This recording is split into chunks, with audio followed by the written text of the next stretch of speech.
ពេលវេលាមិនធ្លាប់នៅស្ងៀមឡើយណាកូនកូនក៏ដូចគ្នាដែរកុំបញ្ឈប់ការព្យាយាមឲ្យសោះព្រោះបើកូនឈប់ព្យាយាមពេលណាជីវិតកូនក៏ដូចជាស្លាប់ពេលនោះដែរប្រៀបដូចជានាឡិកាដែលអស់ថ្មវារមែងងាប់គឺឈប់ដើរអញ្ចឹងដូច្នេះកូនឪកុំស្លាប់ទាំងរស់ព្យាយាមគឺថានាំឲ្យបានរួចពីសេចក្តីទុក្ខពីរិយេនទុក្ខមច្ចេតិពុទ្ធដីកាកូនមានឪពុកបើកូនរងចាំអ្វីមួយកូនត្រូវមានចិត្តតិចជាប្រក្រតីកូនត្រូវជាមនុស្សចេះអត់ធន់ជាគុណធម៌របស់មនុស្សរងចាំបានដោយមិនអន្ទះសាដូចចាំភ្លើងស្តុបអីចឹង1នាទីអីហ្នឹងគឺមិនអស់ពេលវេលាអីទៅណាទេយើងក៏អាចគិតល្អគិតឲ្យបានសុខក្នុងពេលរងចាំនឹងដែរ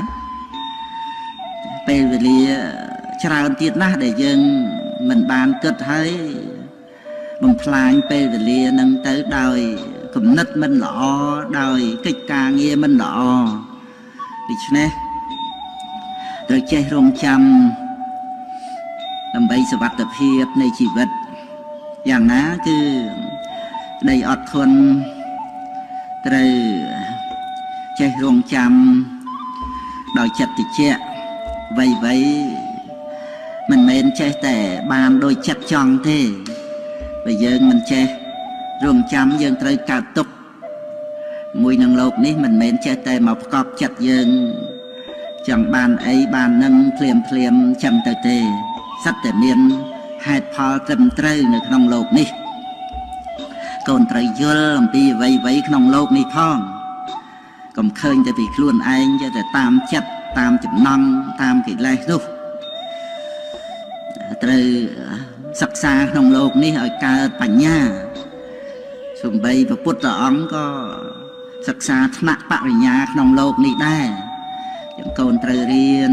ចំណេះវិជ្ជាក្នុងលោកនេះថ្នាក់បរិញ្ញាហ្នឹងដើម្បីសម្រាប់ចំណង់ក្នុងចិត្តរបស់កូននឹងបានរួចផុតចាកទុក្ខมันមាននរណាក្នុងលោកនេះដែលមិនធ្លាប់រងចាំនោះទេ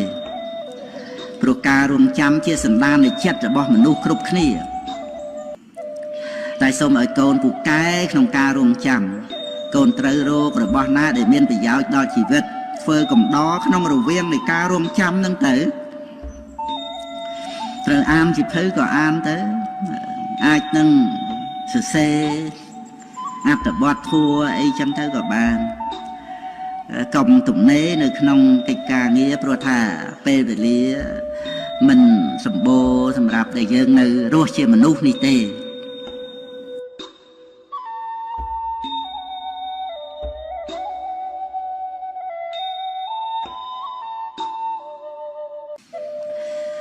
កូនមិនត្រូវនិន្ទានិយាយអាក្រក់ពីក្រោយអ្នកដទៃឡើយព្រោះបើគេបានដឹងរឿងហើយគេរមែងកើតទុក្ខនឹងខឹងមករកកូនទោះបីនៅចំពោះមុខក៏ដោយបើកូនចង់និយាយអ្វីកូនត្រូវតាំងចិត្តមេត្តាឲ្យបានស្រួលសិនសុំនិយាយកូនកុំភ្លេចគិតថាឪពុកម្ដាយគេឪពុកម្ដាយយើងបងប្អូនគេបងប្អូនយើងនៅតែម្នាក់ឯងឲ្យប្រយ័ត្នគំនិតនៅជាមួយញាតិមិត្តឲ្យប្រយ័ត្នសម្ដីកូនមានឪពុកការបាននៅបញ្ញានាំមកនៅសេចក្តីសុខកូនមិនគួរក៏បីកើតមកដើម្បីមានសេចក្តីទុក្ខលំបាកឡើយក្នុងវ័យកូននៅក្មេងកូនត្រូវរកសេចក្តីសុខជាមួយនឹងការរៀនសូត្រព្រមដោយការរៀនដឹងរឿងរ៉ាវក្នុងជីវិត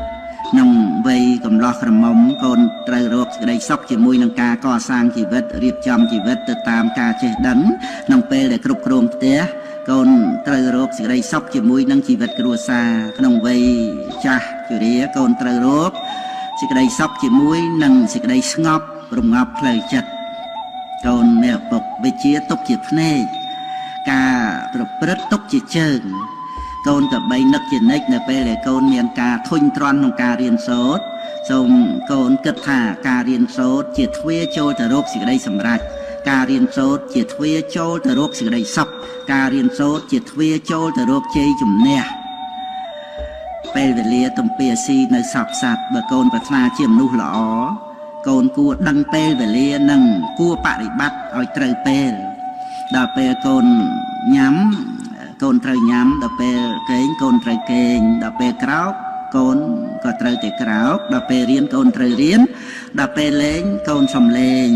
ដល់ពេលដែលកូនត្រូវធ្វើអ្វីណាកូនត្រូវតែធ្វើនៅអ្វីនោះឲ្យពិតប្រាកដកូនអ្នកពុកបើកូនជួយខ្លួនឯងមិនបាន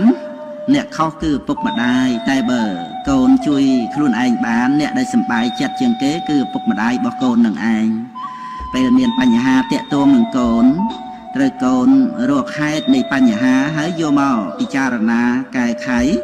កូនត្រូវដោះស្រាយបញ្ហាដោយបញ្ញាកុំដោះស្រាយបញ្ហាដោយការខឹងក្រោធឲ្យសោះ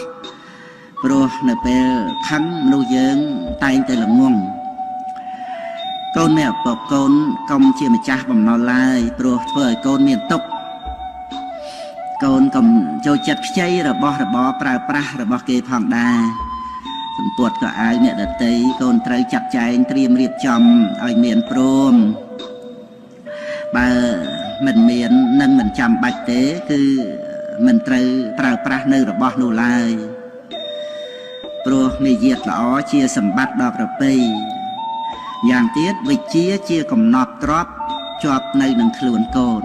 បើកូនមិនចង់ឲ្យបែកមិត្តកូនកុំខ្ចីប្រាក់មិត្តឯការដែលចូលចិត្តសូមរឹតតែកុំណាស់ទៅទៀតការលួចរបស់អ្នកដទៃខុសទាំងច្បាប់ខុសទាំងសិលធម៌នាំឲ្យមានពីវេរាទៀតផងចូលកូនចាំទុកថាទ្រព្យសម្បត្តិមាសប្រាក់របស់យើង